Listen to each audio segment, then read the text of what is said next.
So indicators, which is, as you recall, after the third question is where you say, what, what are the indicators? What are the data points that we could use to measure and track on the long term, right? These big population results don't happen overnight. It's different than an intervention with an individual. That could happen in a day, a week, a month, a year.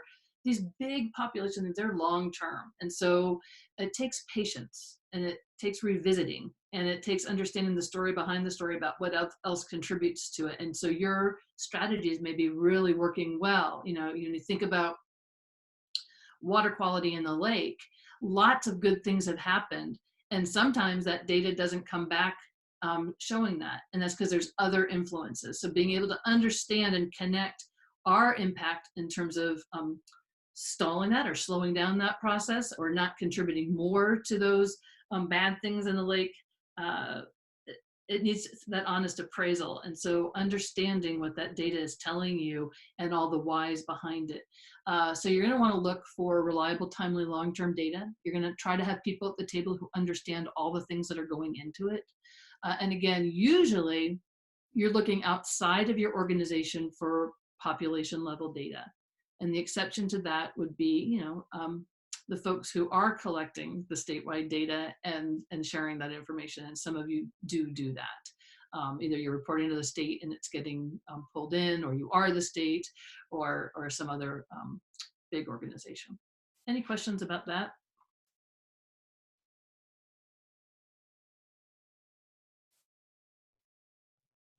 So I just started to pull some sources, and you'll have these slides, and you may be familiar with some of these, and you may have some of your own.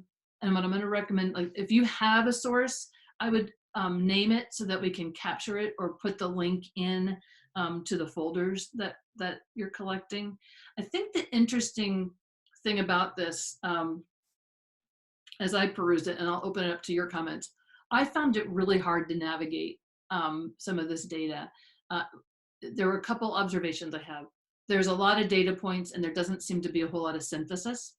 It's pretty rare to see something that's tracking over time or have the explanations behind it. It may make more sense to you who are working in this environmental world, and that you would be able to understand it and track it over time to help you with these conversations. But I found it to be pretty disjointed, singular data without a summary that really told the whole story. And so now I'll open it up to you to say what's been your experiences in trying to find global data, or do you have some pretty hot areas that you would like to recommend other people look at? Kate, can you just rephrase the question that you're asking us? A couple things. One, what's your experience been when you're using, like finding data and trying to use it in these, like looking for long-term trajectory and explanation of needs, or to inform you? What's been your experience with it? And do you have a data source that you think is just beautiful and wonderful that you can recommend to everybody? I think sometimes the challenge for me is with the water quality data is interpreting it, having enough knowledge to interpret it correctly. I think I don't spend a lot of time in that world. And so knowing enough to know what the data means, I think is the primary challenge that I've faced looking at the population level data that we look at. Yeah. And so that speaks to, again, that process. Who do you invite to the table, and which data points? I mean, there's thousands of them. I mean, I went on these sites and was like, oh my gosh, there's thousands of data points. How do you distill it down to what your group wants to really track and understand and invite people to help look under the hood on will be really important for you. And finding those folks who can explain it, credibly, a credible explanation of it, right? What else have people observed or experienced? I often turn to the USDA Census of Agriculture and looking at numbers of women farmers and beginning farmers, and they keep on changing how they're counting it. So making the trend line is a really complicated process, and they aren't actually, or they haven't done it yet for the most recent data. Right. So that's been a really challenging thing for me. Yeah. So you bring up two really important parts. One is, again, that reliability of data consistently is such an interesting thing, because as again, RBA is like unpeeling an onion. So we start with what we've got and we say, that's not really answering the question. So we might have to pivot into something deeper or a different measure. And then all of a sudden, abruptly, your chain has a drop, right? Your chart is no longer consistent. So finding a way to explain that becomes important. And then again, the other part is if you're going to be the one who's sort of responsible for holding and interpreting those data points, it may be a chore. It may be some involvement of moving, collecting data points from different places and putting them to place and showing them how, and then displaying them in a way that hasn't been used by the source.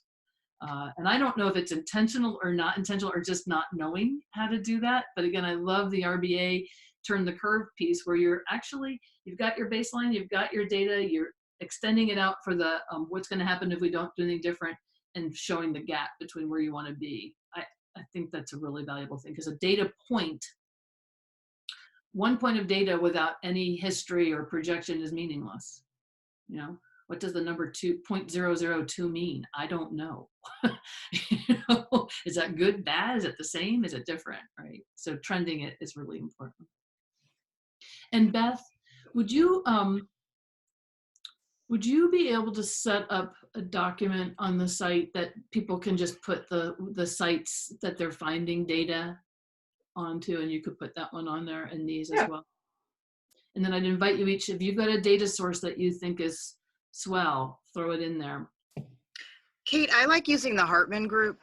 I used them when I was in the private sector. They basically do collection on both qualitative and quantitative.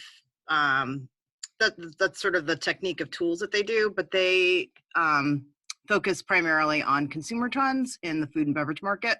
Oh, interesting. And I just love looking at their stuff. And I'm hoping to eventually partner a little more with Heather Pelham, who works in tourism, because my program is a three-legged stool of Agency of Agriculture, Commerce and Community Development, Forest Parks and Recreation. I have invited Heather and others in the past to come and be panelists for the Working Lands Enterprise Board, because I do feel that maybe like a third of the board currently has the time to look at trends and data that are pertinent to agriculture. Mm-hmm.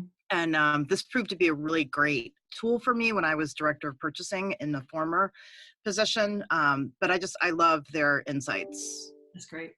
And it's really interesting, because there is the data collection capacity in the private sector is so much greater than in the government or nonprofit sector. Yeah. Right? Yeah. And it's because they make their money on that marketing piece. So if you can find your connection, you're going to find good data there.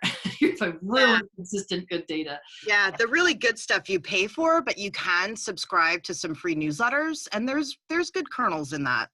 The free stuff too. So perfect. And again, because of the difficulty of getting consistent data, remember the comment that sometimes you just have to go with the gut check. You may be able to find some points of data, but it's okay. Don't let it parallel. If you don't have the data, don't stop the process, right? But see if you can either then partner with somebody who could collect the data, make your case for why this is important, that the state of Vermont should be collecting it or the Fed should be collecting it and analyzing it a little better, or become that organization that's collecting it. Thank you for that. And when the document goes up, if you would add those links, that would be awesome.